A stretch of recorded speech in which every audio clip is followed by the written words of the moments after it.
What if I told you that the AI revolution, the one that's going to reshape every industry on Earth, is actually being built on glass? Not the screen you scroll through, but a razor-thin slice of it hidden deep inside the chip package. It looks like a forgotten microscope slide. It costs almost nothing. And it might just be the most important piece of real estate in the entire semiconductor world. We've been obsessing over transistors for 50 years. The shiny GPU gets all the headlines, the node names, the trillions of dollars in valuation. But right now, a single overlooked material is about to redraw the map of who wins and who loses in advanced computing. And most of the world still hasn't noticed it exists. Picture a modern city, dozens of skyscrapers, each one a specialist. One tower handles all the graphics. Another is pure AI brain. A third is memory. To do anything useful, they need to talk. Non-stop. Massive rivers of data flowing between them every nanosecond. The old way of connecting these skyscrapers is a network of two-lane roads made of organic material. Think reinforced plastic. It's been fine for decades. But now the city is exploding. The skyscrapers are taller, the data rivers are flooding, and those roads are cracking under the heat, warping and creating traffic jams that waste power and throttle your entire system. That, right there, is the substrate, the boring slab your chip sits on, hitting a wall. The new way is to rip up those roads and lay down a perfectly flat, ultra-smooth superhighway made of glass.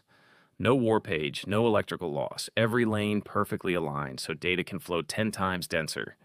And at speeds the old material could never dream of. The exact number Intel gave was 10 times the interconnect density. That's not an incremental upgrade. Yeah, and that's jumping from a bicycle lane to a 10-lane Autobahn in a single generation. The component you've never heard of is called the core substrate. For high-performance chips, it's been a fiberglass and epoxy laminate built around a core of organic resin. Companies like Unimicron in Taiwan and Ibiden in Japan turn this into a fine art. Their ABF substrates carry the world's most advanced processors, but the old way is breaking down. As chiplets get bigger and hotter, organic substrates warp like a playing card left in the sun. They swell, they shrink, and at the microscopic scales of modern packaging, that warpage breaks connections. You can't scale density anymore without a radically different material. The industry needed something with the same thermal expansion as silicon, something dimensionally stable down to the atomic level, something that could be drilled with hundreds of thousands of microscopic holes and filled with copper without distorting.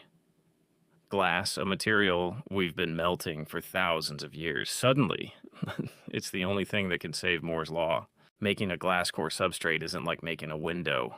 The sheet is thinner than a human hair. Into that sheet, you need to laser drill through glass vias, holes just a few microns wide, at densities that boggle the mind.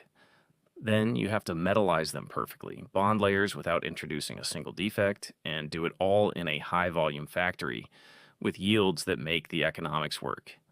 It is brutally hard. The glass shatters if you look at it wrong. Plating inside a high aspect ratio via without voids is a nightmare of physics and chemistry, but if you solve it, you build an almost unassailable competitive moat. You don't just own a process, you own the foundational platform on which the next decade of AI chips must be built.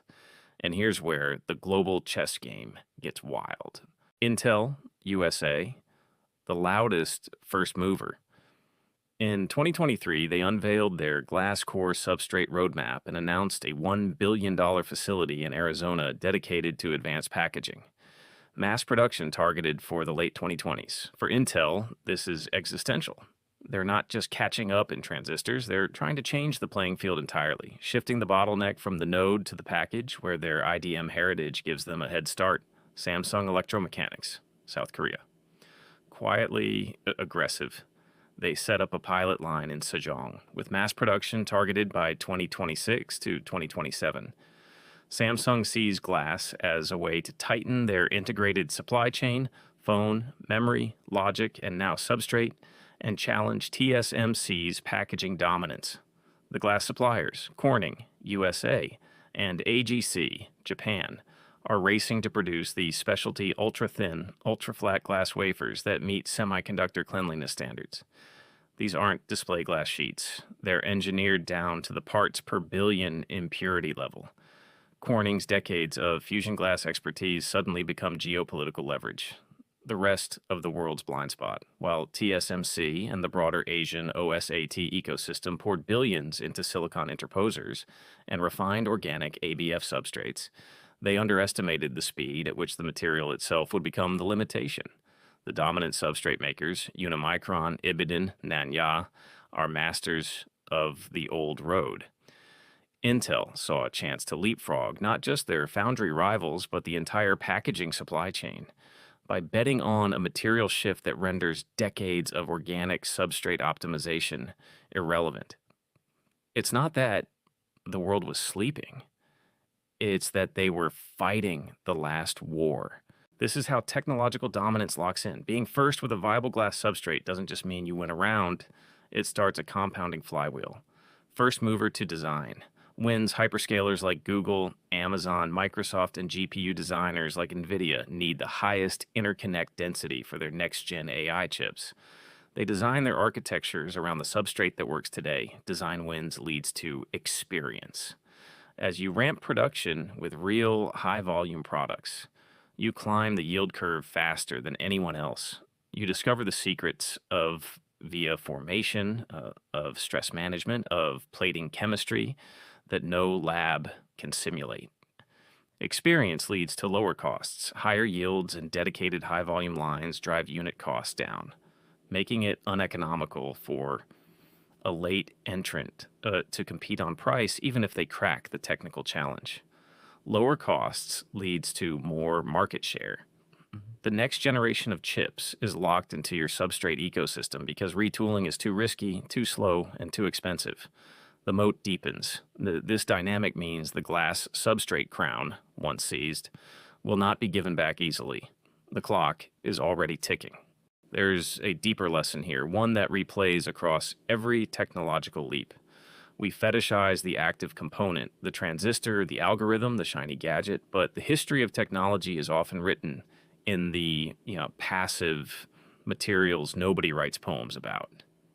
The Bessemer process didn't invent steel, but it made skyscrapers possible. Corning's fusion glass didn't invent the display, but it made the smartphone era possible. And now, a sheet of glass thinner than a strand of spider silk may decide who delivers the AI era. The next decade's winner won't be the company that simply shrinks the transistor the most. It will be the one that mastered the mundane, the one that looked at a forgotten microscope slide and saw an empire. So here's my question for you. What's the glass in your industry? What overlooked layer, what boring material, what invisible platform is about to upend an entire competitive landscape while everyone is looking at the shiny object on top? If you enjoy decoding the material science battles that silently shape global power, the substrates, the gases, the photoresists nobody else talks about, then hit subscribe, because the real story isn't just in the processor. It's in what the processor sits on. And we're just getting started.